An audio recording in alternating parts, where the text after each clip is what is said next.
Bismillahirrahmanirrahim. Assalamualaikum warahmatullahi wabarakatuh. Alhamdulillah rabbil alamin wa bihi nasta'inu ala umuri dunya waddin wassalatu wassalamu ala asyrafil anbiya'i wal mursalin nabiyina Muhammadin wa ala alihi wa sahbihi ajma'in wa man tabi'ahum bi ihsanin ila yaumiddin. Asyhadu an la ilaha illallah wahdahu la syarika lah al-malikul haqqul mubin wa asyhadu anna Muhammadan 'abduhu wa rasuluhu al-mab'uts rahmatan lil alamin. Amma ba'd. Alhamdulillah, segala puja dan puji kembali kita panjatkan kepada Allah Subhanahu wa taala, di mana dengan rahmat, hidayah dan inayah Allah Subhanahu wa taala masih memberikan kita rasa kepedulian dalam mengkaji bagian dari agama al-Islam. Dan mudah-mudahan dari situ kita berharap semoga Allah Subhanahu wa taala akan memberikan kepada kita keteguhan dalam menjawab 3 pertanyaan nanti di alam kubur.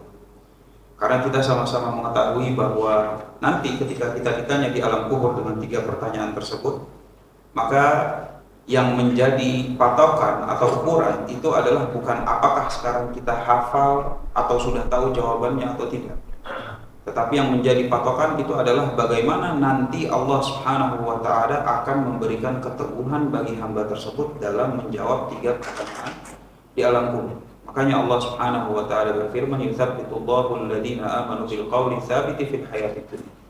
Allah lah yang akan memberikan keteguhan bagi orang-orang yang beriman, baik ketika mereka hidup dan juga nanti ketika ditanya di alam kubur, di akhirat. Sehingga dengan hadirnya kita, ya alhamdulillah sudah sholat subuh berjamaah, kemudian kita di sini masih duduk untuk mengkaji bagian dari agama sambil menunggu nanti sholat syuruk. Setelah itu pun kita ada sholat syuruk. Maka tentunya ini merupakan indikator bahwa Allah Subhanahu wa taala masih memberikan keteguhan kita untuk beribadah, untuk masih peduli tentang bagaimana kita mengumpulkan bekal. Maka dari situ kita bersyukur kepada Allah Subhanahu wa taala, dan mudah-mudahan dengan hal tersebut Allah Subhanahu wa taala masih akan memberi kepada kita nikmat-nikmat yang banyak. Amin amin ya rabbal alamin. Jamaah sekalian yang dimuliakan oleh Allah Subhanahu wa taala, insyaallah kita akan membahas tentang fikih jenazah. Dan terkait permasalahan fikih jenazah, memang hukum mempelajari fikih jenazahnya itu sendiri dia fardu ain. Fardu kifayah. Afwan. Fardu kifayah. Dalam artian jika sudah ada sekelompok orang yang mempelajari tentang ilmu prosesi jenazah, maka orang-orang yang tidak mempelajarinya insya Allah tidak dosa. Berbeda dengan misalnya fikih-fikih yang fardu ain kayak tata cara wudhu, tata cara sholat, maka semua orang harus belajar.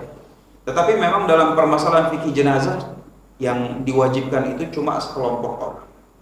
Akan tetapi realitanya itu adalah ketika ada dari anggota keluarga kita itu yang meninggal, akan sangat-sangat menyesal, luar biasa menyesal ternyata bagian dari keluarga tersebut mereka tidak mampu untuk mengurus bagian terpenting dari orang yang sudah wafat, yaitu prosesi jenazah. Sehingga orang yang seperti ini dia akan menyesal di kemudian harinya. Sebagaimana kalau misalnya kata kawan-kawan, kenapa waktu itu bukan saya yang nyolatin? Kenapa waktu itu bukan saya yang mandiin? Kenapa waktu itu bukan saya yang mengkafani? Kenapa waktu itu ketika di kuburan saya cuma diam-diam aja, saya nggak tahu ngapa-ngapain, pokoknya udah saya serahin ke masjid yang urus. Tetapi disitulah yang namanya koneksi tentang orang yang masih hidup, masih diberi umur dengan orang yang sudah dicabut umurnya oleh Allah Subhanahu wa taala, itulah koneksi terakhir. Sehingga yang kita inginkan dengan mempelajari fikih jenazah di sini itu adalah bagaimana nanti kita akan memberitahukan kepada anak-anak kita, kepada istri kita. Ibu-ibu, emang nggak datang ibu? Pak, emang nggak datang? Oh, jadi yang seperti ini sangat-sangat penting. Kenapa? Karena akan bagaimana kita berharap. Artinya begini, bapak-bapak sekalian yang dimuliakan oleh Allah Subhanahu wa taala. Jika ternyata ketika kita meninggal saja, kemudian kita diprosesi sama keluarga kita seadanya, lalu kira-kira kalau nanti kita udah meninggal, sudah 5 tahun meninggal, kira-kira keluarga kita mau ngapain? seberapa sering doa yang mereka akan panjatkan kepada Allah Subhanahu wa taala untuk kita. Itu merupakan sebuah konsep. Berbeda dengan ketika kita tahu bahwa nanti kalau saya meninggal, anak saya yang ngurus. Mulai dari pemandiannya, mulai dari mengkafaninya, mulai dari menyolatinya, sampai nanti kuburan, gimana kuburnya dan segala macam, gimana nanti kalau dimasukin ke liang kubur. Nah, kalau kita tahu bahwa oh iya nanti yang akan proses dan melakukan hal tersebut itu anak saya, maka kemungkinan besar dia mendoakan kita itu akan terus-terusan. Akan terus-terusan. Sehingga orang kalau yang dia mengikuti prosesi jenazah orang tuanya, dia akan ingat sampai sekarang. Oh iya, waktu itu saya. Sehingga dia akan terucap, terpanjang doa-doa. Berbeda dengan orang-orang yang kalau misalnya ketika udah ditinggal wafat bagian anggota keluarganya, dia cuma langsung kasih ke masjid, ya udah siapin apa segalanya, terima beres. Maka yang seperti ini sangat-sangat dikhawatirkan bahwa nanti ketika kita sudah meninggal, maka koneksi yang terjalin itu bukan koneksi yang dengan sinyal yang kuat, tapi sinyalnya kurang kuat. Dan ketika sinyalnya itu kurang kuat, tentunya doa yang dipanjatkan pun itu bisa dibilang relatif sedikit dibandingkan mereka yang telah menjalin koneksi baik ketika hidup dan bahkan ketika prosesi jenazah sekali. Oleh karena itu penting bagi kita untuk mengetahui fikih hal tersebut. Mudah-mudahan dengan hal tersebut kita bisa memberi taukan kepada keluarga kita, insyaallah. Baik, insyaallah kita mulai. Di sini kata penulis rahimahullah taala, wa tusannu iyadatul marid wa su'alu an halihi lil akhbar wa yaqibu biha wa takunu bukratan wa asyiyah. Jadi sebelum kita masuk ke tentang permasalahan fikih jenazahnya, tentunya ketika kita membahas jenazah atau fikih jenazah, maka identik bahwa biasanya keumuman manusia adalah mereka ketika sebelum wafat itu ada sakitnya terlebih dahulu.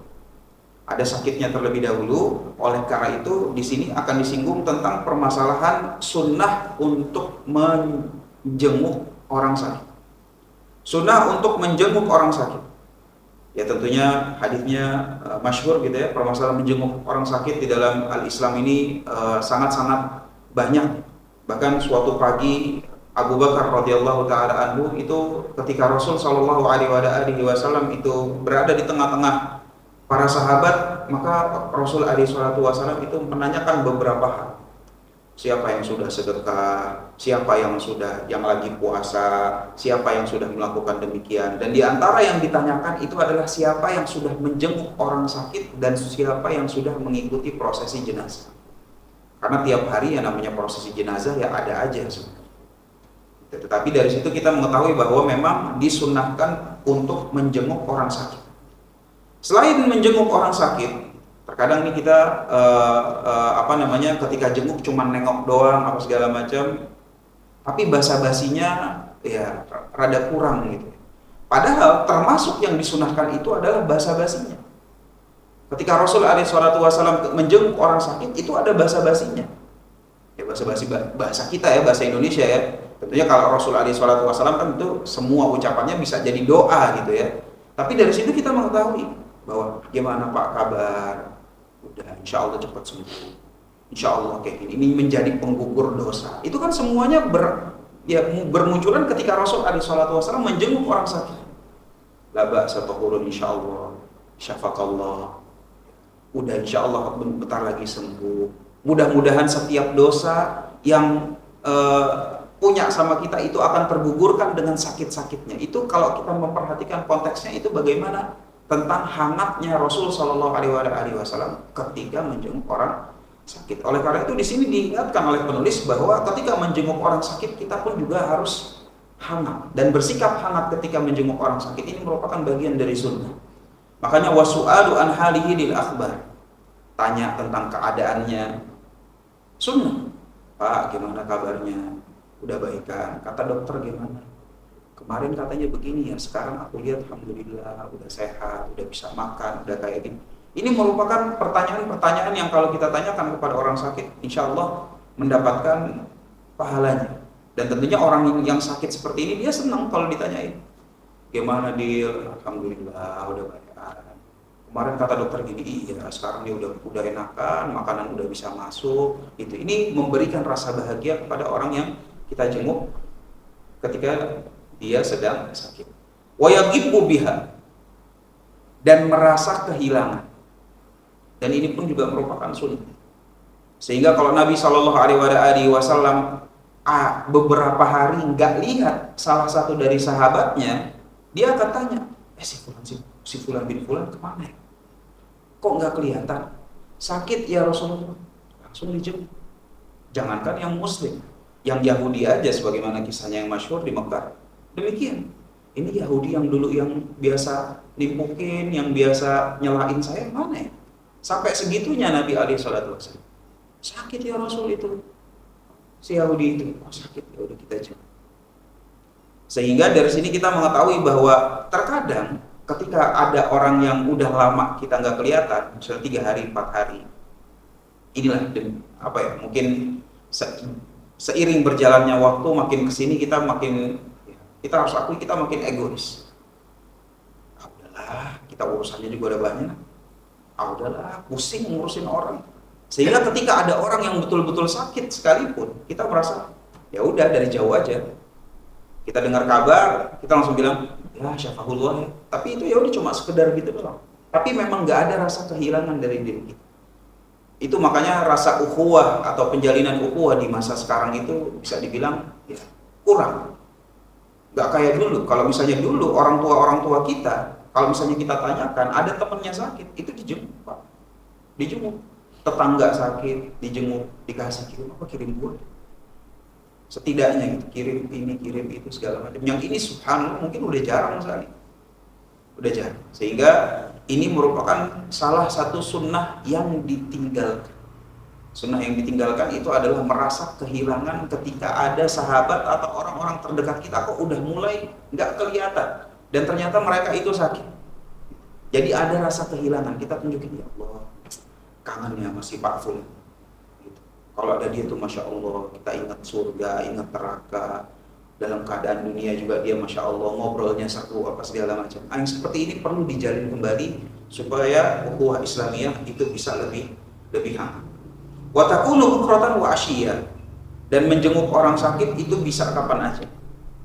Bisa kapan aja. Selama tidak mengganggu orang yang sedang sakit, tidak mengganggu misalnya waktu istirahat. Tapi kalau misalnya lapang, mau dilakukan pagi hari, sore hari, ataupun waktu-waktu kosong yang lainnya, maka insya Allah nggak ada masalah, insya Allah subhanahu wa ta'ala. Wa ya'khudhu biyadihi wa yaqulu la ba'sa tahurun insya Allah di fi'lihi alaihi salatu wassalam wa yunaffisu lahu fi ajlihi.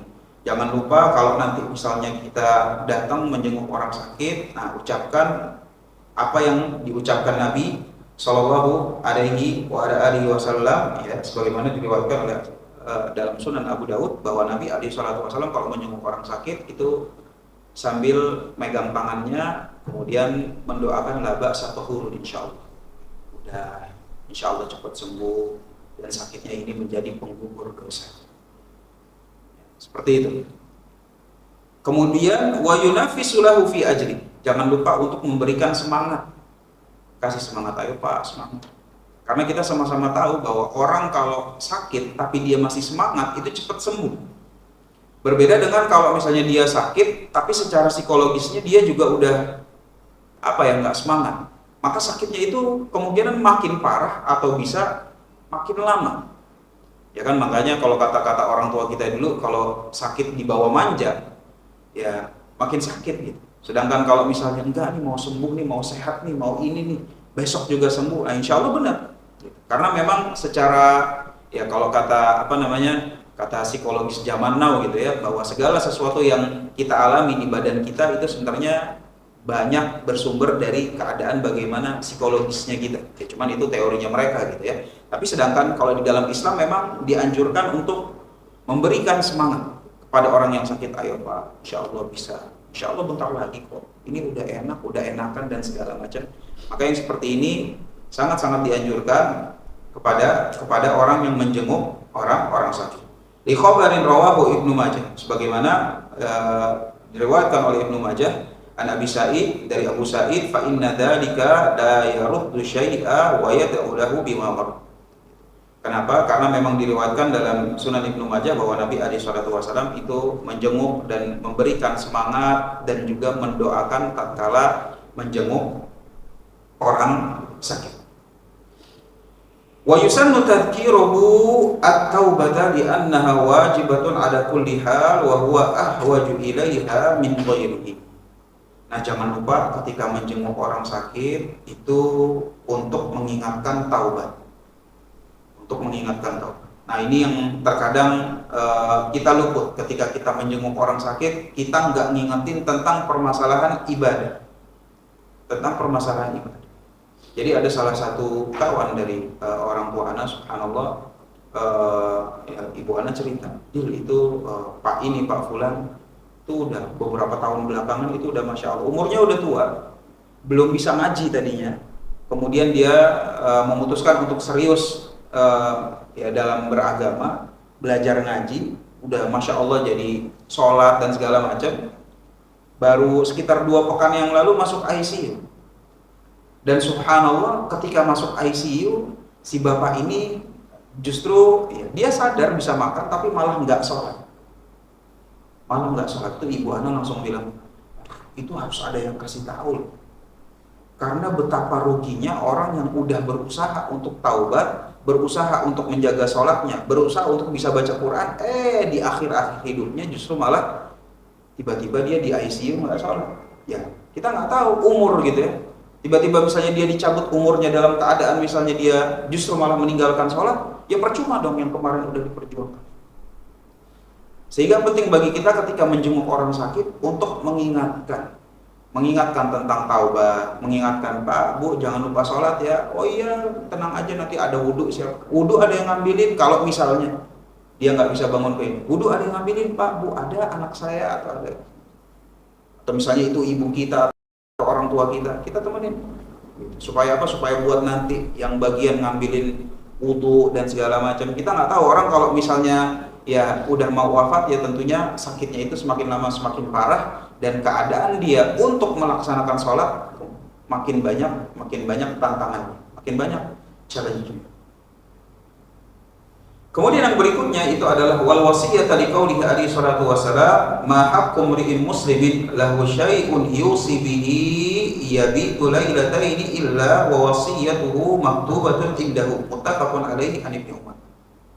Dan juga jangan lupa bagi orang yang artinya ketika kita sakit, kita mengetahui indikator-indikatornya tentang apakah kita itu udah umur apa belum. Kita tahu misalnya. Ya, kayak misalnya ada orang yang misalnya umur udah 70 sekian, kemudian sakitnya udah mulai ya apa ya kata dokter tuh komplikasi ini, komplikasi itu. Nah, di situ kita tahu bahwa mungkin sebentar. Jangan lupa untuk membuat wasiat. Jadi wasiat ini hukumnya dibuatnya itu adalah sangat-sangat dianjurkan. Bahkan Ibnu Umar radhiyallahu taala anhuma itu telah menulis surat wasiat dan selalu ditaruh di bawah bantalnya setiap malam. Artinya baik dalam keadaan sehat sekalipun surat wasiatnya itu udah siap. Ya ini tentunya ya, gambaran orang-orang yang sudah siap untuk menjemput kematian gitu ya Pak. Kalau kita kan, insya Allah masih panjang sih. Kalau bisa sehat-sehat, rezeki semua lancar apa segala macam. Jadi kita nggak kepikiran untuk nulis surat wasiat, entarlah gampang. Gitu insya Allah masih lama nih, mau liburan ke sini, apalagi long weekend, besok long weekend lagi.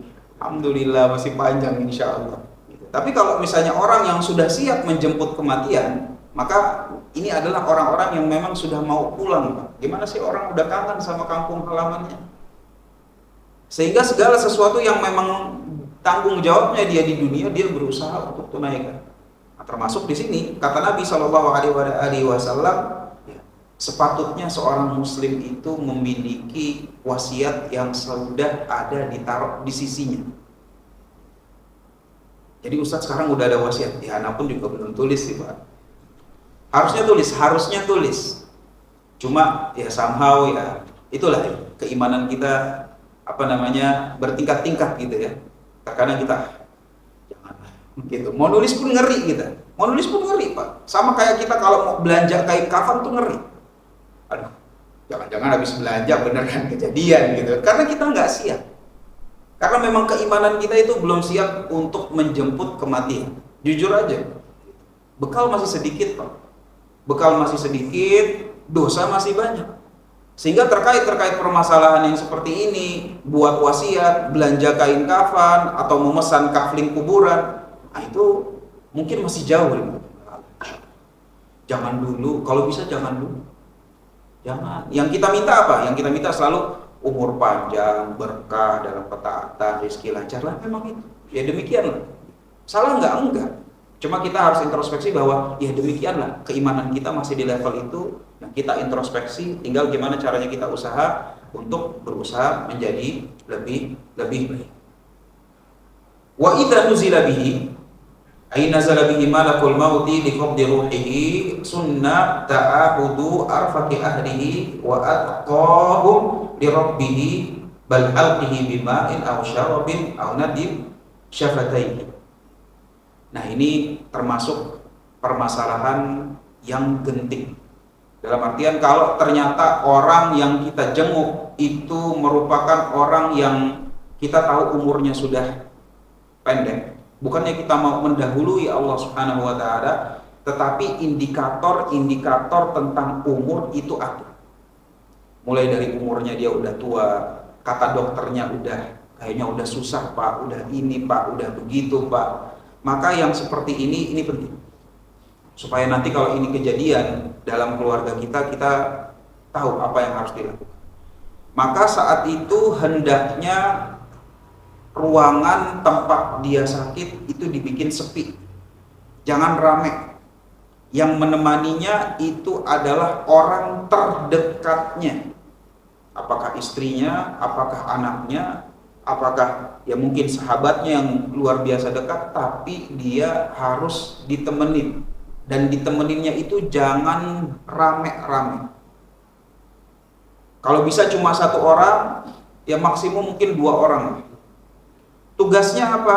Tugasnya orang ini itu adalah untuk menuntun kematian.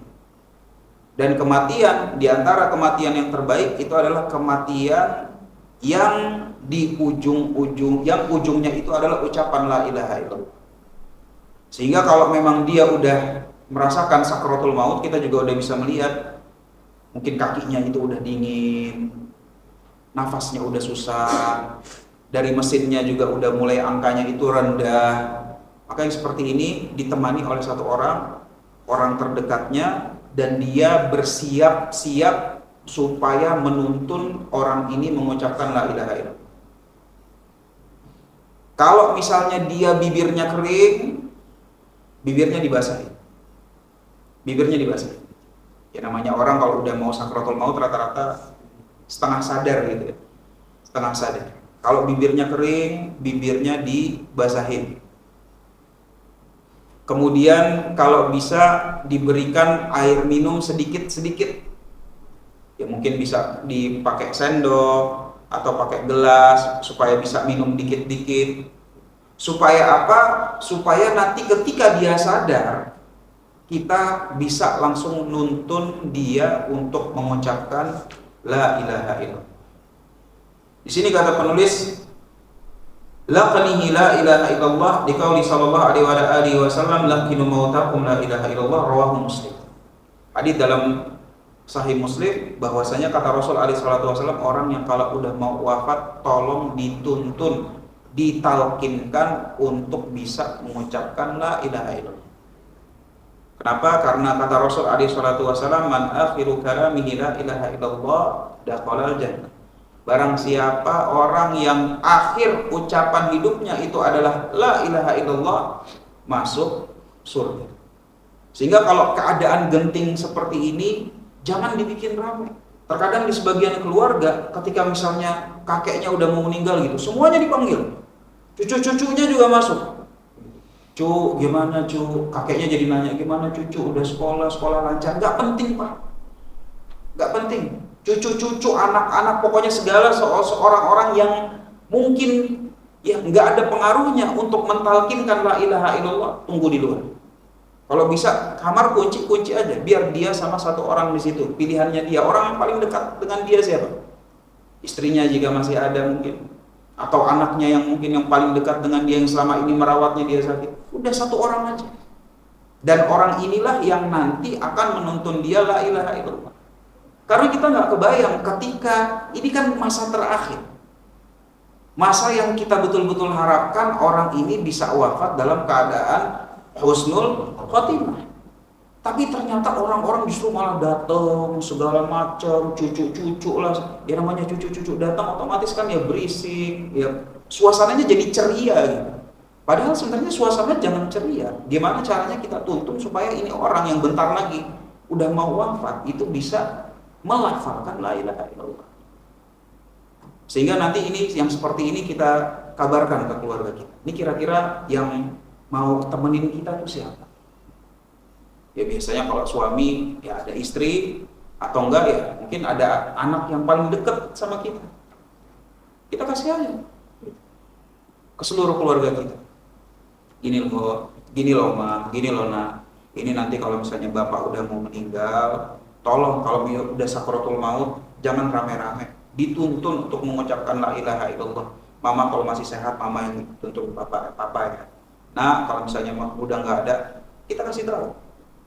Supaya nanti ketika ini kejadian sama diri kita, kita tahu bahwa udah ada orang-orang yang siap untuk menemani diri kita dan menuntun diri kita untuk melakukan hal tersebut. Karena kalau ini kita nggak pelajari, Pak, kita nggak kebayang. Siapa yang menuntun kita untuk mengucapkan la ilaha illallah? Siapa yang dari ruangan tersebut, orang kalau misalnya di ruangan tersebut rame, maka mau nuntun la ilaha illallah pun juga ada yang malu. Kalau misalnya ruangannya rame, ada 7 orang misalnya, orang yang mau nuntun la ilaha illallah kan, aduh enak kali gue dilihatin sama orang, dilihatin. Ntar dikira nggak sopan lagi kalau ada tamu apa segala macam, malah ngurusin ini, bukannya ngurusin apa segala macam. Ada banyak pikiran. Tapi kalau misalnya di ruangan tersebut cuma ada yang sakit dengan satu orang terdekatnya, alhamdulillah dia bisa melakukan semuanya. Termasuk di sini itu adalah untuk menuntun la ilaha illallah. Marratan walam yazid ala thalath. Dan cara mentalkin la ilaha illallah itu adalah pelan-pelan, sekali-sekali, maksimal 3 kali. Maksimal 3 kali. Jadi kalau misalnya ada orang tua, misalnya ayah kita gitu, Pak, yuk ucapin la ilaha illallah. Kalau dia belum ucapin la ilaha illallah, kita ulang sampai 3 kali. Ayo Pak, yuk bisa yuk la ilaha illallah. Sampai 3 kali. Kalau sudah 3 kali, istirahat dulu, dijeda. Kenapa? Karena namanya orang yang sakit, apalagi sakaratul maut seperti ini, dia sebenarnya berada dalam kesusah payahan. Sulit, mau ngapa-ngapain itu sulit. Sehingga jangan dipaksa, Pak, ayo Pak, la ilaha illallah Pak. Ntar malah nggak keucap itu la ilaha illallah. Karena memang caranya pun demikian.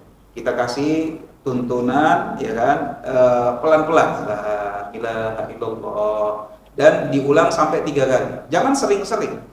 Karena kalau keseringan itu justru malah menjadi beban orang yang sudah mau wafat ini.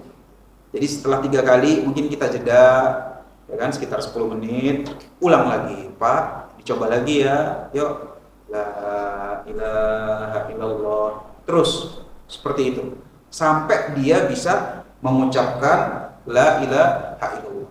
Kalau dia misalnya sudah mengucapkan la ilaha illallah, semua diam.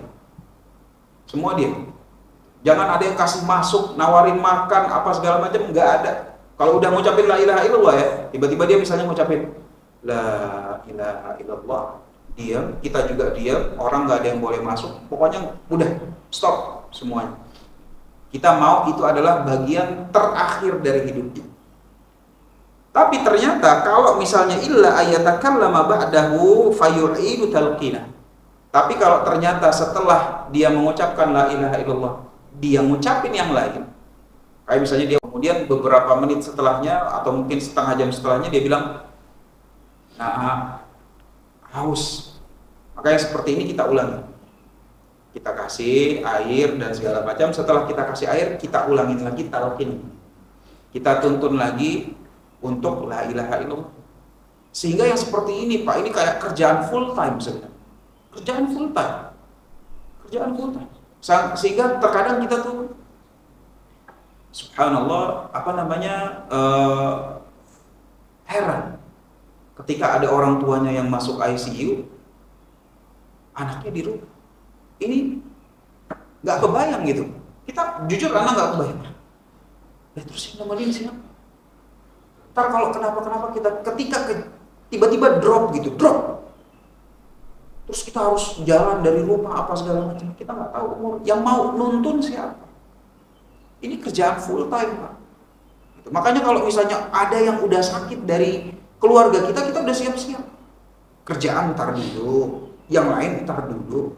Kita siap, kita nuntun.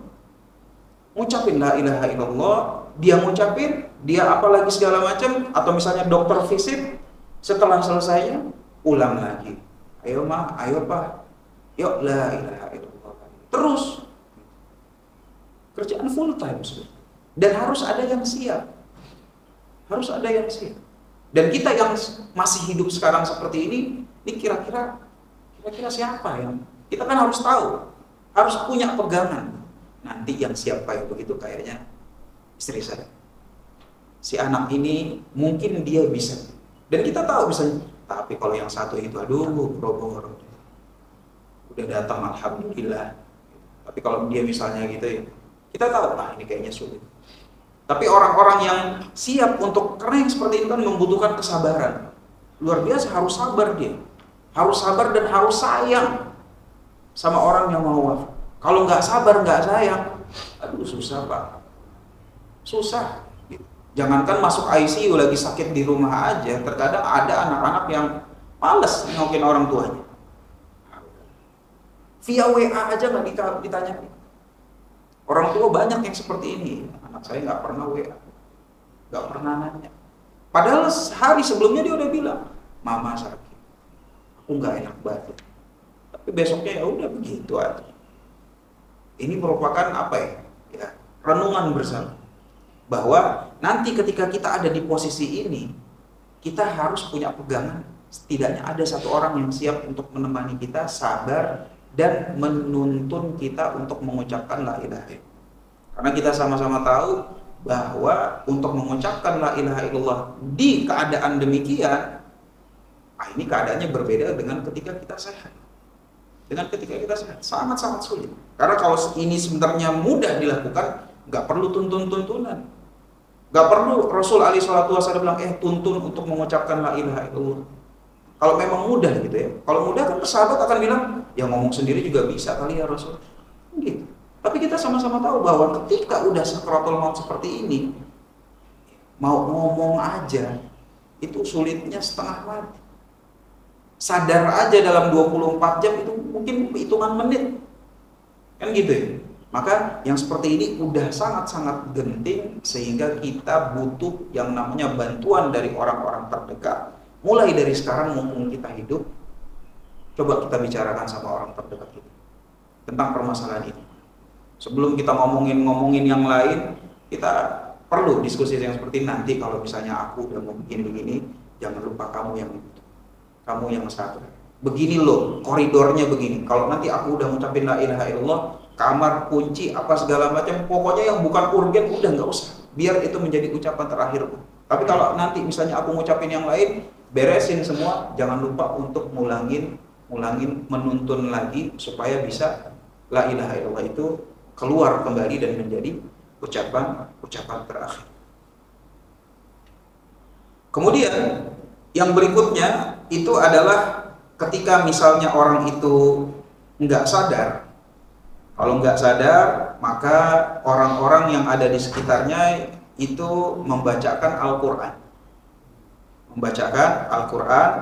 Di orang yang lagi sakit. Sebagaimana di dalam Sunan Abu Dawud, Rasul Shallallahu Alaihi Wasallam itu bersabda, Iqra'u ala mautakum surat Yasin.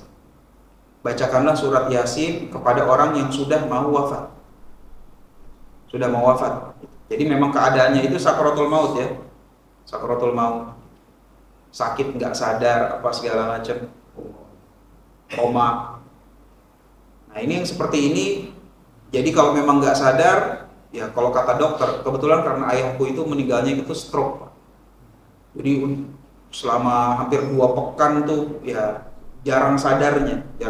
Dokter juga udah bilang, maaf, nah ini kayaknya udah sulit dan segala macam. Jadi gara-gara nggak sadar, ya jadi kita kalau misalnya dikasih kesempatan untuk jenguk, ya udah kita cuma baca Quran aja, baca Quran, gitu. Kemudian sekali-sekali, ya karena kan kata dokter organ yang terakhir kali lumpuh itu adalah telinga gitu ya. Mungkin mulut apa segala macam udah nggak bisa ngomong, apa segala macam udah nggak sadar, tapi telinga sebenarnya itu yang terakhir. Dia masih bisa dengar, sehingga kita baca Quran. Setelah baca Quran kita coba untuk tuntun la ilaha illallah, karena kita nggak tahu, siapa tahu dia mengucapkan la ilaha illallah lewat hatinya, ya walaupun udah nggak sadar. Tetapi yang seperti ini tetap harus diusahakan. Jadi jangan udah nggak sadar, enggak, itu mereka masih tetap bisa mendengar selama belum wafat, belum dicabut ruhnya. Bacain Quran, baca Quran. Jadi jangan dia masuk ke situ nonton atau segala macam. Ya kan sekarang begitu Pak. Ya kan? Kalau misalnya kita masuk ke, ya kemarin aku habis jenguk ada salah satu orang gitu ya, ruangannya VIP Pondok Indah kan TV kan, dan dinyalain TV-nya. Gitu. Ya alhamdulillah dia nggak koma gitu, dia sehat-sehat aja. Tapi aku kebayang kalau ternyata dia koma, gitu. Ada TV, ada Netflix, terus kemudian gitu dia setel Netflix kan mungkin aja. Iya, mungkin. Makanya seperti ini merupakan renungan gitu ya. Renungan dengan kita mengetahui bahwa oh iya, mumpung kita lagi nunggu dengerin Al-Qur'an kepada yang lagi terbaring ini, kita dengerin Al-Qur'an sembari kita nuntun untuk supaya dia mengucapkan la ilaha illallah. Nah, kemudian setelah itu ketika sudah wafat, jadi ketika ruhnya itu sudah dicabut gitu ya, maka yang pertama kita lakukan itu adalah menutup kedua matanya, ya kan? Fa idza mat sunnatahmiduhu li'annahu alaihi salatu wassalam aghmadu abasadamah wa qala innal malaikata yu'minuna ala ma taquluna rawahu Muslim.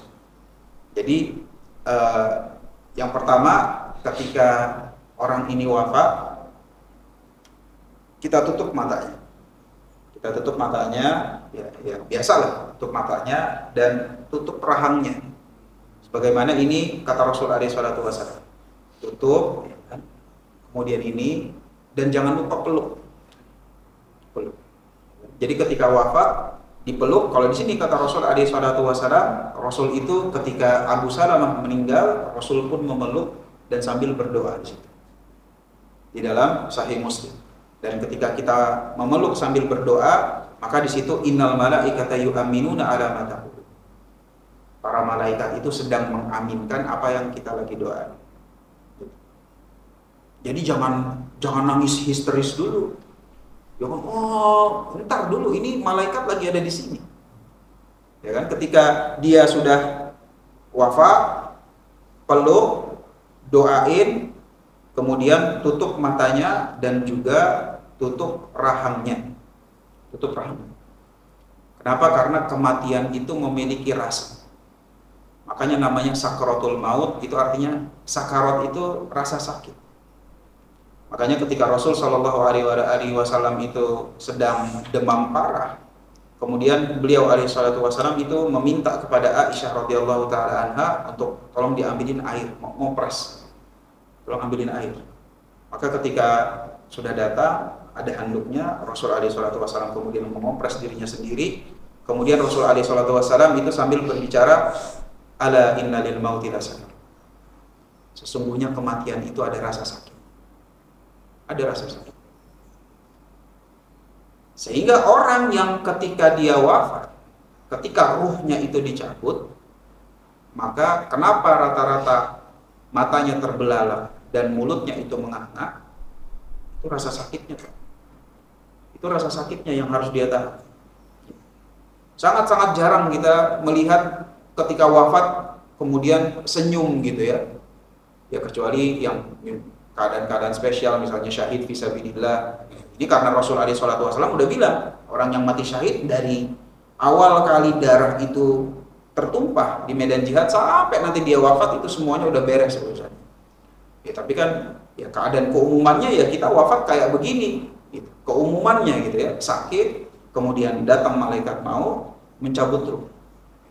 Nah, ini yang ketika ruh itu dicabut, kata Rasul alaihi salatu wasallam, rasa sakitnya itu kayak kain basah dililit ke, ya mungkin kalau sekarang dililit ke durian. Ya kan, ini ada handuk nih, handuk basah dililit ke durian, nah, terus kita tarik sekuat tenaga si handuk tersebut. Rasa sakitnya kayak gitu, kata Rasul sallallahu alaihi wasallam. Sehingga kebanyakan orang ketika ruhnya dicabut, maka matanya terbelalak, mulutnya terbuka. Kata Rasul alaihi salatu wasallam, ruh itu ketika dicabut tabi'ahu basar. Maka mata itu akan mengikuti arah ruh dicabut. Dan kalau mulutnya menganga itu ya karena memang menahan rasa sakit itu tadi. Rasa sakit itu tadi, sehingga setelah kita peluk, kita doain, jangan lupa untuk langsung menutup matanya dan menutup rahangnya. Nah, barulah setelah itu kita memulai yang namanya prosesi jenazah. Mulailah dari situ kita wa khal'u thiyabihi. Ya kan, kalau memang sudah semua udah beres ya. Ya mungkin ada orang yang melihat apa segala macam, silakan gitu. Tapi ketika prosesi jenazahnya udah kita mau mulai, maka jangan lupa untuk yang pertama itu adalah talyinu mafasil, yaitu untuk meregangkan sendi-sendi. Jadi ketika mayitnya ya orang tersebut wafat, sudah jadi mayit, maka sendi-sendinya digoyang-goyangin secara lembut gitu ya, jari-jarinya, tangannya digini-giniin, kakinya ditekukin, ini lagi tekukin, ini lagi, supaya nggak kaku. Jadi sendi-sendinya diregangkan. Kemudian nanti ketika sendi-sendi semuanya sudah diregangkan, wa khalqu thiyabihi, jangan lupa untuk ya, sebetulnya pakaiannya dilepas karena kita siap-siap untuk mau memandikan. Pakaiannya dilepas, ya kan? Di alla yuhma jasaduhu fayusri'u ilaihi al-fasad wa satruhu bi thawbin. Maka ketika pakaian si mayit ini kita lepas, jangan dibiarin telanjang. Langsung kita tutup pakai kain. Biasanya kalau dalam prosesi jenazah, itu kalau misalnya kita mau yang ambil alih, ya itu udah disiapin kainnya, airnya, terus daun apanya Pak? Daun bidara, itu udah disiapin. Ya kalau mau disiapin sama orang lain, alhamdulillah. Kita tinggal bilang aja, Pak tolong siapin ya. Misalnya kita mau bilang ke masjid, Pak tolong siapin ya Pak segala ini yang mau untuk prosesi jenazah. Tapi yang melakukan kalau bisa ya tetap keluarga, tetap kita. Sebagaimana nanti akan dibahas. Jadi jangan langsung diserahin semuanya ke masjid, sayang Pak. Jangan dong. Gitu. Ini orang yang paling kita sayangi loh. Gitu masa langsung udah biar masjid aja yang ngurus. Jangan. Kalau bisa kita. Makanya di sini kita belajar. Jadi setelah sendi-sendinya diregangkan, pakaian sudah dilepaskan. Ketika pakaian dilepaskan langsung ditutup pakai kain. Kenapa? Karena secara kaedahnya orang yang wafat maka harus diperlakukan layaknya dia orang yang hidup. Artinya kalau orang yang hidup aja kita sebenarnya nggak boleh kan melihat aurat orang hidup gitu ya, kecuali suami istri gitu ya. Tapi kalau sama teman sekalipun, sama orang tua sekalipun nggak boleh kita melihat aurat. Sehingga nanti ketika kita misalnya memandikan yang seperti ini, ketika pakaiannya itu sudah dilepas, jangan dibiarin telanjang, tapi langsung ditutup. Auratnya langsung ditutup pakai kain. Wasatruhu bi thawbin. Kenapa? Lima rawat Aisyah radhiyallahu taala anha anna Nabiy sallallahu alaihi wasallam hina tuwfiya sujjiya bi burdi hibratin muttafaqun alaih. Sebagaimana dahulu Aisyah radhiyallahu taala anha, dia bilang ketika Rasul alaihi salatu wasallam wafat, maka ketika bajunya dibuka itu langsung ditutup dengan sehelai kain supaya auratnya tidak terlihat. Kemudian setelah itu dia wawatu hadidatin au nahwuha ala batnihi liqaulihi Anas da'u ala batnihi syai'an min hadidin li'alla yantafikha batnuhu. Kemudian sebelum kita memandikan, maka kita taruh di atas perutnya sesuatu. Biasanya ya kalau di prosesi jenazah itu ada besinya, besi yang untuk ditaruh di atas perut. Besi yang taruh di atas perut ya mungkin kalau yang penting itu adalah supaya perut itu tertekan. Perut tertekan, maka nanti yang kotoran-kotorannya pun juga bisa keluar lebih mudah. Sehingga mumpung kita nunggu airnya, nunggu persiapan, taruh di atas perutnya itu sesuatu yang untuk bisa menekan perutnya. Jangan terlalu berat, mungkin ya apalah gitu ya. Kalau biasanya kalau setahu aku ya gitu, kalau misalnya prosesi jenazah dia ada besinya, gitu. Besi yang untuk ditaruh di perut.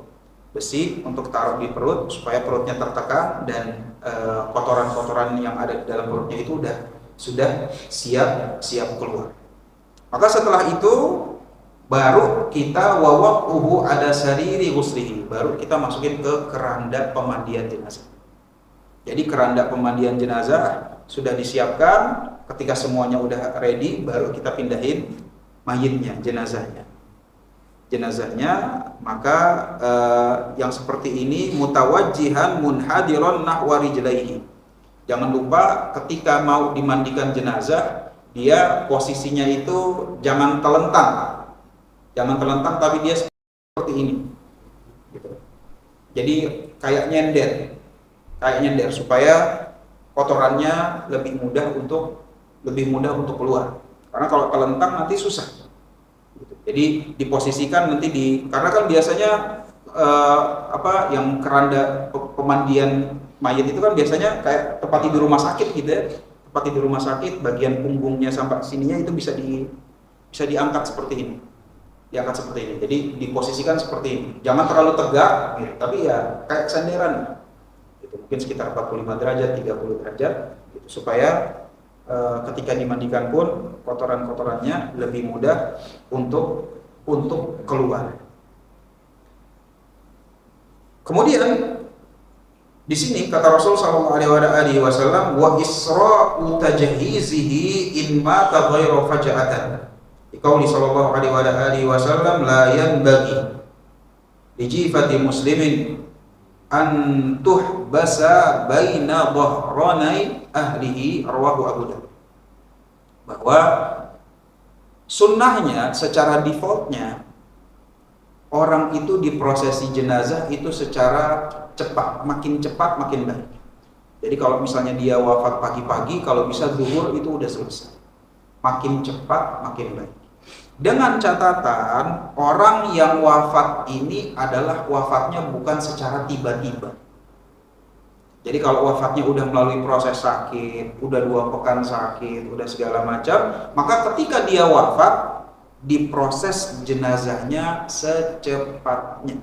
Sunnahnya seperti itu.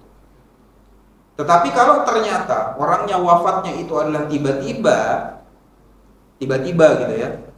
Terkadang kalau misalnya orang wafatnya tiba-tiba, ya mungkin ada kerabatnya yang masih di luar kota, anaknya di luar negeri, apa segala macam, sehingga udah mau diproses jenazahnya tanpa kehadiran keluarganya, maka kata Rasul sallallahu alaihi wasallam enggak pantas bagi seorang muslim itu untuk mencegah kehadiran keluarganya di prosesi jenazah. Karena ini orang wafatnya dadakan. Kalau wafatnya dadakan kan nggak bisa semuanya udah ready keluarganya. Berbeda dengan kalau wafatnya itu normal. Kalau wafatnya normal ya anak-anaknya juga udah tahu.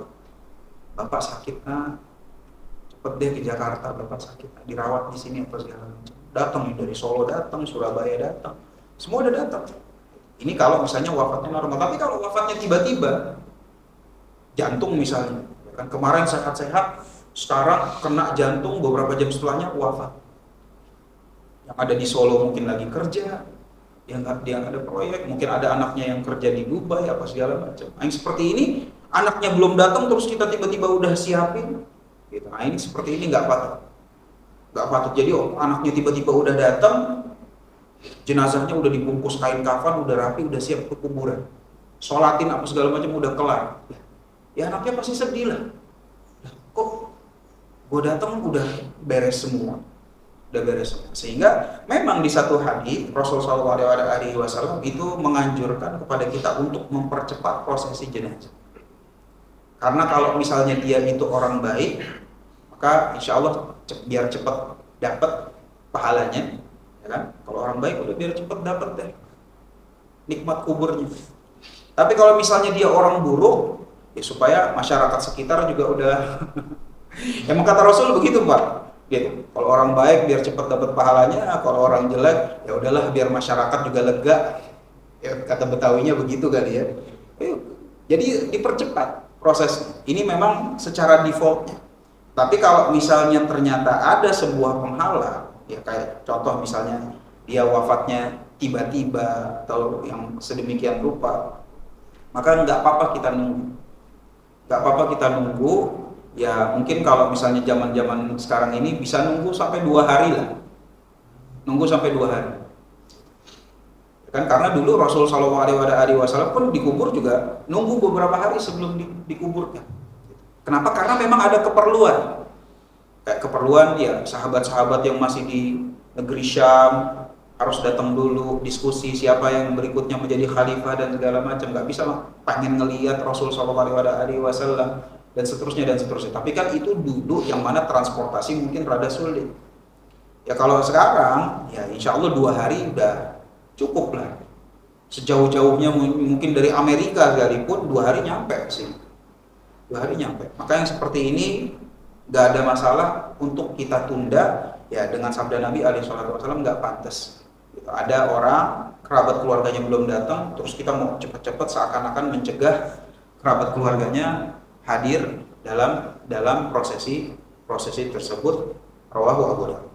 Sehingga kalau misalnya dia mau nunggu sekitar 1 atau 2 hari, maka insya Allah bagus, nggak ada masalah insya Allah. Kemudian setelah itu wal infadhu wasiyatihi, dan jangan lupa itu untuk namanya dijalankan surat wasiat. Kayak tadi kan kita ada surat wasiat gitu ya. Nah surat wasiat ini diantara isinya itu adalah ini harta mau dikemanakan, ya kan? Mau disumbang kemana?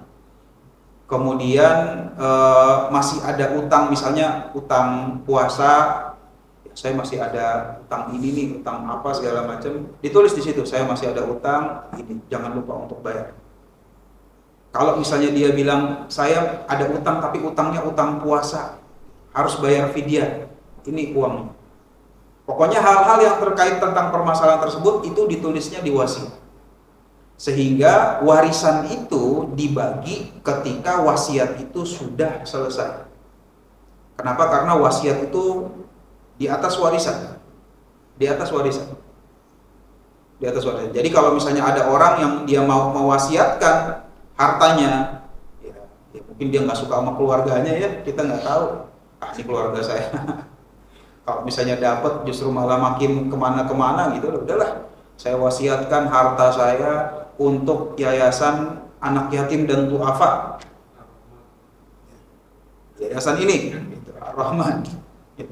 Makanya udah. Gitu. Maka saat itu ahli waris ya tinggal tahu bahwa ya udah orang semuanya udah diwasiatin. Tapi kata Rasul alaihi salatu wasallam, maksimal dalam wasiat itu 1/3 dari harta. 1/3 dari harta. Dan kata Rasul alaihi salatu wasallam, wa thulutsu katsir. Dan 1/3 dari harta kita diwasiatkan itu sudah sangat-sangat banyak. Sudah sangat-sangat banyak. Jadi kalau seandainya Masya Allah dari bapak-bapak ada yayasan atau badan-badan sosial yang nanti misalnya mau diwasiatkan, maka kalau bisa jangan melebihi 1/3. Kalau bisa jangan melebihi sepertiga. Kenapa sepertiga aja? Kata Rasul alaihi salatu wasallam, sepertiga ini udah sangat-sangat baik. Udah sangat-sangat. Sisanya, ya sisanya buat keluarga. Buat keluarga kita sebagai ahli waris. Maka ini wasiatnya dilaksanakan, wa yajibu fi qada'i dainihi. Jangan lupa untuk melunasi hutang-hutangnya. Melunasi hutang-hutangnya, ya, biasanya kan gitu ya, kita kalau misalnya sebelum sholat atau setelah sholat ada bagian dari keluarga, Pak, kalau misalnya ada permasalahan hutang dan segala macam, jangan lupa hubungi saya supaya nanti bisa cepat diselesaikan. Karena permasalahan hutang ini termasuk permasalahan yang luar biasa, bikin kehidupan akhirat orang tersebut nyangkut, sehingga kita nggak mau. Orang udah capek-capek berbekal pahala, capek-capek tobat dari dosa, cuma gara-gara utang akhirnya dia dicegah untuk masuk surga. Kita kan nggak kebayang, Pak. Kita nggak mau, ya Allah, cuma gara-gara utang akhirnya nggak masuk surga. Jadi yang seperti ini makanya hukumnya untuk membayar utang itu didahulukan. Jadi wasiat dijalankan, utang dibayar, baru ngomongin warisan. Tapi sebelum dua hal ini sebenarnya nggak patut untuk tiba-tiba, nggak boleh bahkan untuk warisan itu dibagi sebelum wasiat dijalankan atau hutang-hutangnya dibayar. Karena wajib hukumnya untuk membayar hutang, dan sebagaimana kata Nabi SAW, nafsul mu'min mu'allaqatun bidainihi, bahwa jiwa seorang muslim itu nyangkut sama utangnya. Jadi kalau jiwanya yang harusnya dia mau masuk surga, tapi gara-gara ada utang, bisa nggak jadi masuk surga. Maka yang seperti ini penting bagi kita sebagai ahli waris, supaya nanti kalau bisa ditunaikan secepatnya. Selama masih ada, ya udah. Kita bayarkan hutangnya. Nah, ini insya Allah yang bisa kita bahas di pagi hari ini. Di pertemuan berikutnya baru kita singgung tentang cara mandiinnya.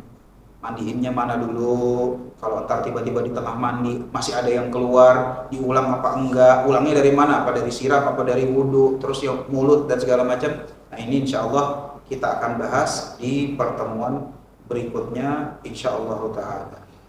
Mudah-mudahan Allah subhanahu wa ta'ala mudahkan.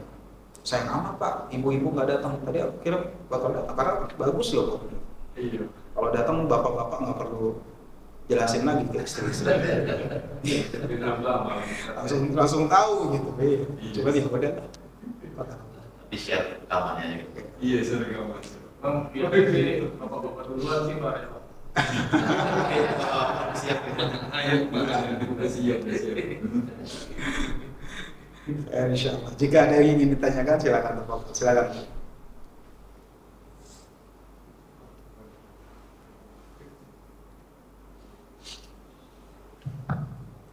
Assalamualaikum warahmatullahi wabarakatuh.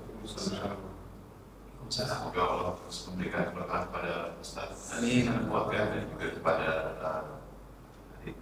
jemaah serta TKM yang telah memudahkan kita menjadikan kajian ini.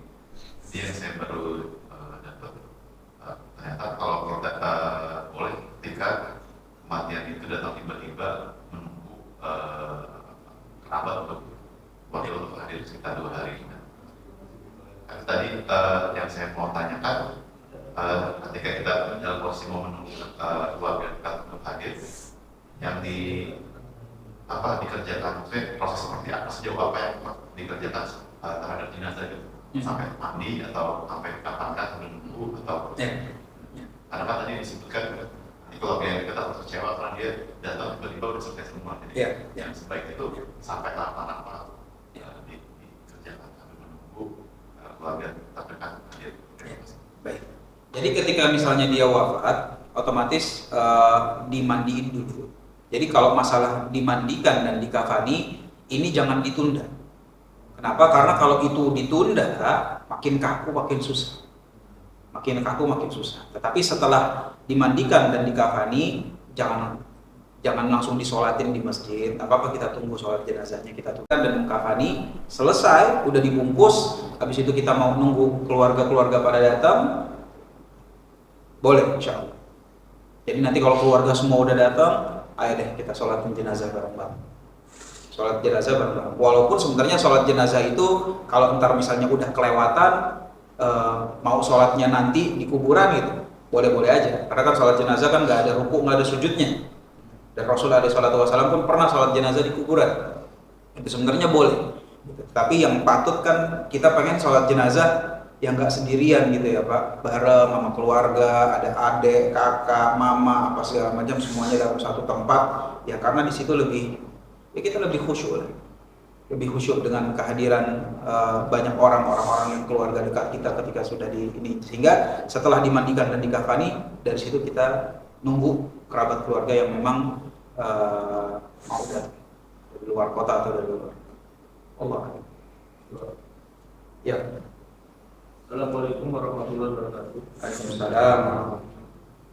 Jadi sebelum misalnya waktu itu kan kita punya pengalaman hubungi orang tua. Ya. Sebelum dia dia sakit dulu Pak. Terus dia udah bed rest, jadi di rumah sakit. Jadi semua segala macam ada di tempat tidur. Terus bagaimana kalau ini kan BP segala macam, otomatis kan ada najisnya ya. Memang kita disuruh sholat. Tapi kita nggak tahu itu dia bersih, suci apa enggak, kita nggak tahu. Karena kan kalau orang sakit ya kita mungkin ketika BP segala macam terjadi mana gitu. Nah itu gimana menurut Ustaz orang untuk sholatnya dia itu gimana? Karena kita udah berusaha untuk menjaga kesucian, tapi kita nggak tahu kita lagi tidur dia tiba-tiba bangun gitu. Jadi pertanyaannya itu adalah ketika orang sakit, otomatis kan ada masalah air kecil maupun air besar yang mungkin nanti mengganggu ketika dia sholat, tentang sah atau enggaknya. Secara kaidahnya, sholat kalau di situ ada hadas, ada najis, maka sebenarnya sholatnya nggak sah. Ini kaidahnya. Akan tetapi ketika dia lagi sakit, yang mungkin cebok sendiri aja nggak bisa dan segala macam, maka seperti ini memang standarnya itu diringankan, Pak. Jadi kalau misalnya ada yang kita kan udah, yang penting kan kita udah usaha maksimal, maka yang dihitung itu. Kalau memang udah usaha maksimal dalam membersihkan, maka insya Allah tetap sah. Insya Allah terhitung sholatnya, terhitung sholat. Kecuali kalau misalnya kita itu adalah orang yang ya seadanya gitu ya, udahlah nggak usah dibersihin, udah repot kan lagi sakit, udah nggak apa-apa, sholat aja orang lagi sakit. Maka yang seperti ini, iya itu jadi tanggung jawab kita. Kalau ntar tiba-tiba sholatnya dia nggak diterima sama Allah Subhanahu Wa Taala, kenapa nggak dibersihin? Tapi kalau misalnya kita udah usaha, udah alhamdulillah Pak, insya Allah diterima, insya Allah diterima. Dan dari sini juga ya masya Allah Pak, pentingnya untuk orang yang menemani itu adalah orang-orang yang paham terkait permasalahan ini, sehingga dia bisa nyuruh-nyuruh atau bisa mempersiapkan. Kenapa? Karena ketika nanti dia sadar, ya kalau sadar berarti kewajiban sholat itu nggak gugur, bahkan sholat itu wajib. Walaupun dengan isyarat, walaupun dengan kedipan mata sekalipun, dia tetap harus sholat. Sehingga orang yang menemani orang tersebut memang adalah orang yang peduli dengan permasalahan ini, sehingga dengan hal tersebut mudah-mudahan bisa menjemput husnul khotimah. Nah, itu yang mudah-mudahan kita doain semuanya. Amin.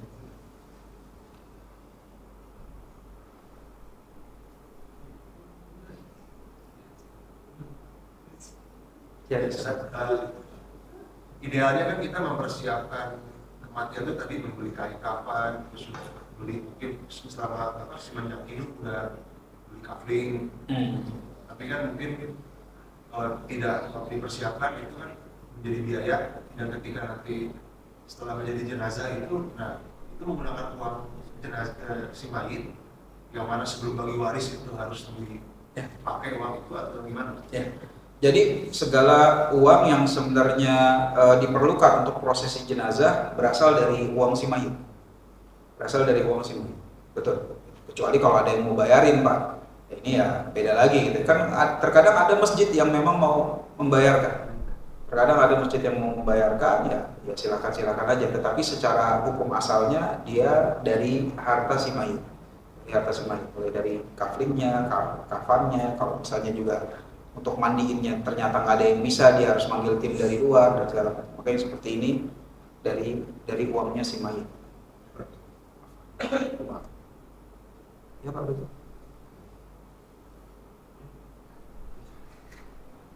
Assalamualaikum warahmatullahi wabarakatuh. Sama-sama. Semoga Ustaz menjaga keikhlasan oleh Allah dan kita semua dirahmati bagi hak alim. Izin Ustaz, kami pernah punya pengalaman mayit ponakan sendiri itu kondisinya meninggal dalam keadaan tidak ideal, hanya meninggal tiba-tiba karena operasi. Jadi ketika dimandikan itu anak di situ masih mengeluarkan darah sebulan ini udah dibecet masih buang. Itu sampai akhirnya dikafani aja. Itu posisi begitu bagaimana itu? Nah, ya. Kondisinya udah dikeluarin kamar mandi dan lalu terus dari Hidup apa saja hidup. Nah, ini insya Allah kita bahas lebih lanjut pada pertemuan berikutnya Pak. Jadi baik yang keluar itu darah atau keluar kotoran, semuanya juga ya, ada pembahasannya ya, insya Allah. Ya. Ustaz, kalau misalnya kan kita mungkin orang sakit nih Pak, posisinya dia lagi di ruang ICU, nah, kita kan nggak bisa masuk. Kata Pak saudara kita tuh lagi kritis. Apa tindakan kita untuk istilahnya ya kita nunggu tetap. Nah, tadi Ustaz kan bilang katanya surat Yasin itu di luar itu nggak ada masalah, apa di sampingnya dia atau gimana? Karena kan juga nggak ada yang nuntun dia untuk tampil nih. Gimana? Kalau misalnya di luar mah udah beda lagi Pak. Gitu, karena kita bacain Quran untuk supaya dia bisa dengar. Bacain Quran untuk supaya bisa dengar. Nah, kalau memang masalahnya di ICU, paling kita ya, gimana ya, rada susah. Di ICU itu susah. Makanya kalau udah masuk ke ICU, gimana caranya sama susternya kayak mana? Gitu. Ya mohon maaf gitu. Kalau nyogok deh Pak. Iya, kita bawain GoFood apa segala macam deh. Sus, saya mau masuk sus. 5 menit aja sus. Kasih kayak apa, kan malam-malam seperti itu Pak. Gitu. Dan dia suster, dokter dia udah tahu lah namanya orang mau masuk ICU gitu ya. Kalau saya sih biarin deh. Gitu. Yang penting bisa masuk, tuntun la ilaha illallah. Misalnya itu ya udah sesuai, kalau memang cuma dikasih 10 menit ya udah setidaknya kita udah usaha gitu. Ya gitu ya, walaupun nanti masalah nyogoknya belakangan gitu. Tapi ya jujur kalau saya sih pengen ya sesuatu yang memang ya ini kan ketika kita memberikan sogokan itu kan tidak memudaratkan orang lain gitu ya. Tidak memudaratkan orang yang cuma gara-gara policy rumah sakitnya aja yang ya sebenarnya kan bisa dibilang bertentangan sama adab Islam gitu. Lah kok orang udah mau wafat malah kagak dikasih, sendirian dong dia. Sedangkan di Islam kita dituntut untuk supaya gimana ini orang yang lagi kritis bisa mengucapin la ilaha illallah. Sehingga yang seperti ini ya insya Allah ya bukan kayak nyogok yang lain ya Pak gitu. Kita nyogok emang pengen ya udah waktu genting, gimana caranya ya supaya ya bisa kita tuntun gitu la ilaha illallah, atau kita nyuruh susternya untuk sholat. Kadang bisa juga gitu kita titip, tapi ya kita nggak tahu. kurang kita. Ya. Anda pernah di ICU 8 hari. Terus gimana Pak? Gak ada suster. Jauh dari syariat. Jauh dari Sendirian dan iya. Itu doang. Nggak boleh masuk. Iya. Istri juga. Kan yang kayak gitu sebenarnya kita cuma butuh 5 menit kok Pak. 5 menit, Mas, jangan lupa sholat, jangan lupa ngucapin la ilaha illallah nanti ketika sadar, habis itu keluar. Bisa sih kalau itu. Iya kan kayak gitu bisa gitu. Gitu. Jadi jangan, kadang kita gampang nyerah gitu Pak. Gitu, gampang nyerah. Udahlah, susah masuk, ini udahlah, udah nggak sadar apalah, punya masih diperjuangkan. Meskipun yang itu nggak sadar, kita tetap harus Diperjuangkan Pak. Diperjuangkan. karena kan mereka biasa pakai alat bantu. Iya, tapi kalau misalnya ini kalau kata dokter ya mungkin ya Allah ada gitu. Kalau kata dokter waktu itu ayah tuh pakai di situ sekali dia bilang telinganya masih bisa dengar.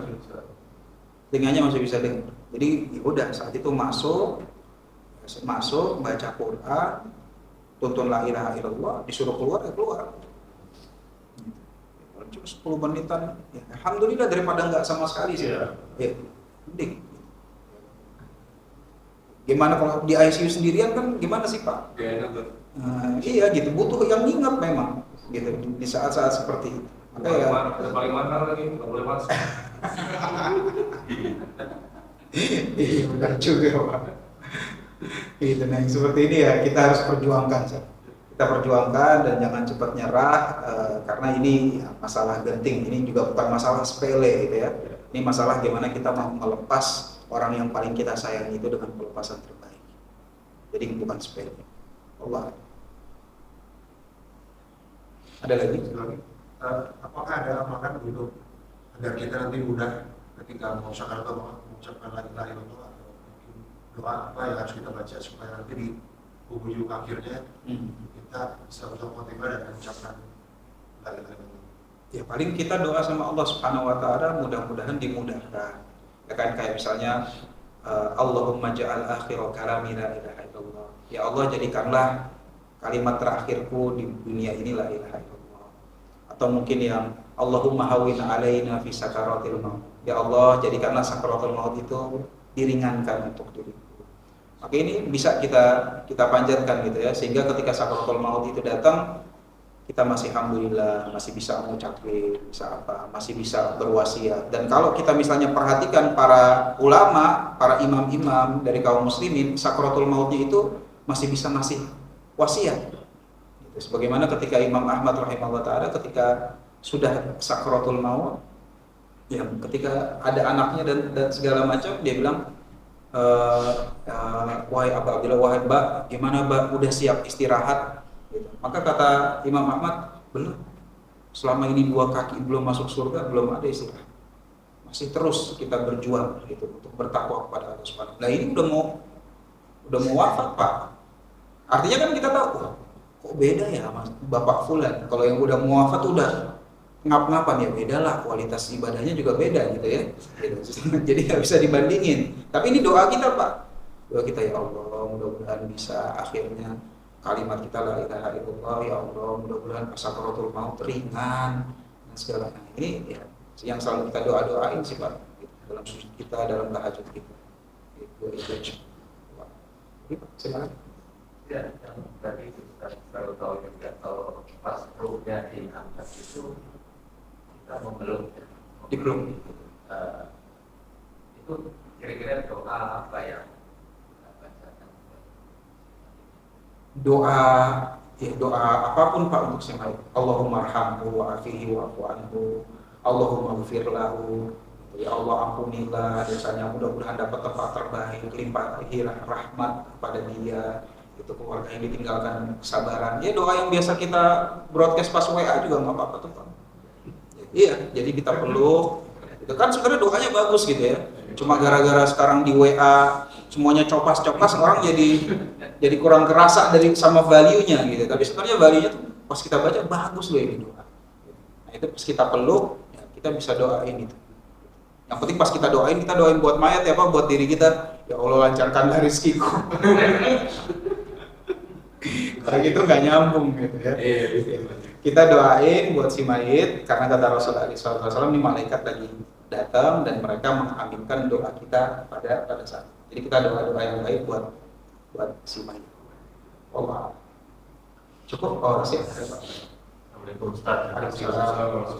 Semoga Allah menjaga Ustaz. Amin. Ya Allah. Amin. Sama. Ustaz, saya mau tanya sedikit aja bahwa kalau sudah wafat biasanya di masyarakat secara umum ya suka ada yang bertanya di wafatnya kapan, misalnya besok, oh ini udah lebih hidup panjang gitu. Nah sebenarnya ini kan nggak ada secara syar'i nggak ada khusus gitu ya, sebelum 24 jam, sudah 24 jam gitu ya. Ya. Terus yang kedua, kemudian berarti ada juga yang sebenarnya dipercepat sehingga ada yang dimakan misalnya sore, kemudian malam itu juga. Selama itu tidak terburu-buru tergesa-gesa itu artinya nggak apa-apa, tapi jangan juga menjadi tergesa-gesa gitu tadi. Mohon penjelasan. Ya. Jadi nanti pas kita mau nguburin, nanti itu dibahas tuh Pak. Dibahas kayak ketika kita mau kuburin, misalnya wafatnya maghrib, apa iya mau dikuburin ba'da isya, kan gitu ya? Dikuburin ba'da isya, kan itu memberatkan orang yang mau datang, yang mau melayat.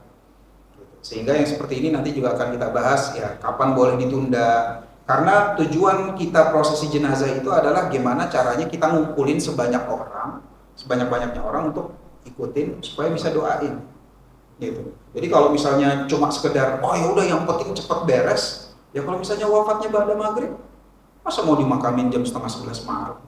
Siapa yang mau datang Pak? Kan kita pikir oh 11 malam siapa yang mau datang?